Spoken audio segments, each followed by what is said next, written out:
ये संभव नहीं है। आज ये जो प्रोग्राम हम यहाँ पे जो भी समारोह समापन कर रहे हैं, इसमें आप लोगों की भागीदारी है। तो प्लीज़ आप अपने को कहीं पे भी उत्साह कम ना करें और हमेशा उत्साह तालियों के साथ अपने आप को देते रहें। धन्यवाद। Good afternoon all of you.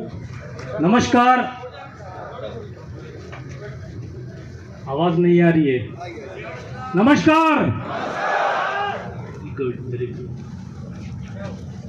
It is my privilege to stand in front of you today on the occasion of National Safety Week to explain certain things regarding the safety. And I wish to place my sincere thanks to all the participants who have attended here and my dear colleagues. और मैं सबको शुभकामनाएं दे रहा हूँ मैं। और safety के बारे में बोलने से पहले मैं आप लोगों को एक छोटी सी कहानी सुनाना चाहता हूँ। सुनेंगे क्या? Very good. ये कहानी एक इंजीनियर और एक महान संत पुरुष की है। एक इंजीनियर और एक महान संत पुरुष की कहानी है। ये कहानी में एक इंजीनियर के बारे में मैं थोड़ा बोलना चाहता हूँ। उसका बैकग्राउंड क्या है? ये इंजीनियर का एटीट्यूड है नेगेटिव एटीट्यूड, मतलब नकारात्मक उसका जो व्यवहार है नकारात्मक रहता है। सकारात्मक अलग है, नकारात्मक मतलब आप उसको जो भी काम दो वो स्टार्ट ही करेगा कि ना से ना सर नहीं होगा।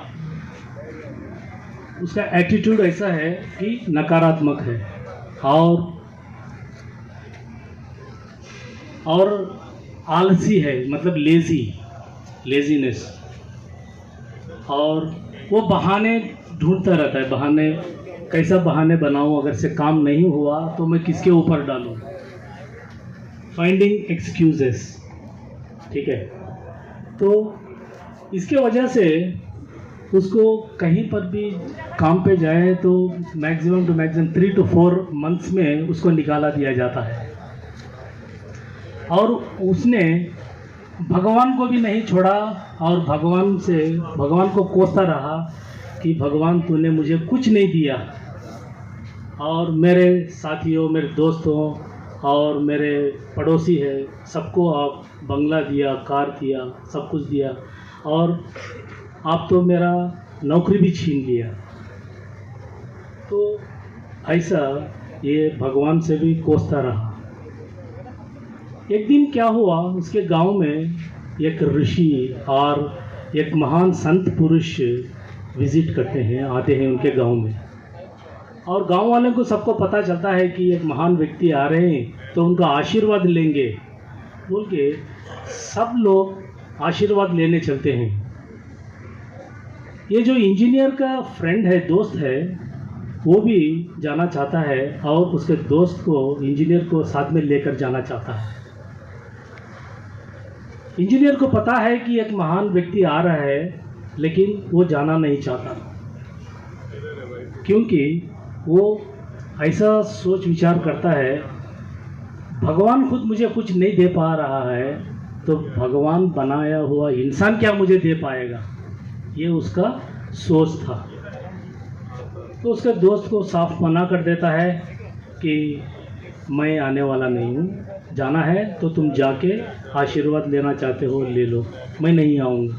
तो उसका दोस्त जाता है और उस स्वामी से मिलता है और उनके आशीर्वाद लेता है, और रिटर्न आते टाइम पे उसके दोस्त के बारे में वो महान पुरुष को बता देता है कि सर ऐसा है। तो वो स्वामी ने बोलते हैं तुम जाओ, फिर जाके उसको मना के लेकर आओ, बोलो कि मैं उसको मुँह मांगे पैसा मैं दे देता हूँ, वो जितना चाहता है उतना पैसा, उससे ज़्यादा भी मैं दे सकता हूँ, बोलो जाके उसको लेकर आओ, ठीक है। तो उसका दोस्त फिर वापस उसके घर पे जाता है, बोलता है कि ऐसा ये जो महान पुरुष आए हैं वो आप जितना मांगते हैं उतना पैसा देने के लिए तैयार हैं, दिलवाते हैं, आओ। तो फिर वो सोचता है कि चलो एक टाइम देख लेंगे, मुझे दे सकते हैं या नहीं दे सकते हैं। तो जाता है और वो स्वामी जी बोलते हैं कि पुत्र क्या है तेरा परेशानी। वो बोलता है कि देखिए भगवान ने मुझे कुछ नहीं दिया, जो नौकरी कर रहा था वो भी छीन लिया मुझसे। अच्छा, तो संत पुरुष बोलते हैं कि मैं आ रहा था तो इस धरती के जो बादशाह है उनसे मिलकर आया मैं, उनको आपकी सहायता की ज़रूरत है।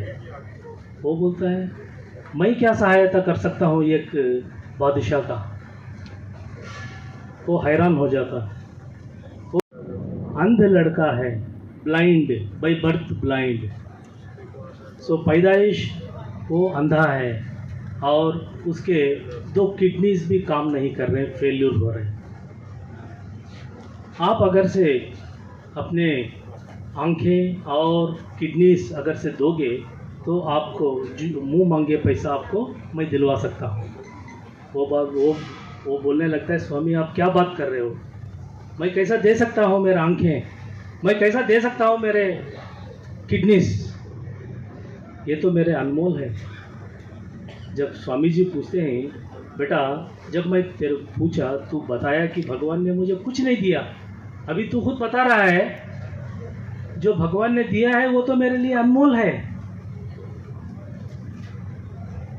तो बाद में वो उनके चरणों पे गिर जाता है, माफ़ी मांगता है और उनको नसीहत करते हैं स्वामी जी।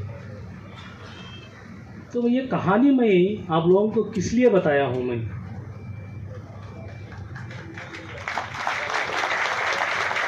ये कहानी का मकसद क्या था, क्योंकि मैं आपको याद दिलाना चाहता हूँ भगवान ने हमें इतने अनमोल चीज़ दिए हैं, हमें उसको नज़रअंदाज करते हैं क्या नहीं।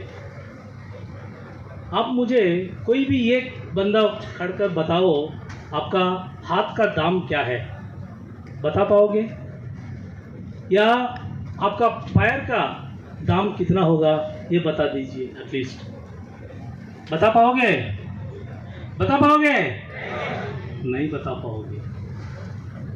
हाथ पैर छोड़ो, एक उंगली भी उसका दाम आप लगा नहीं सकते।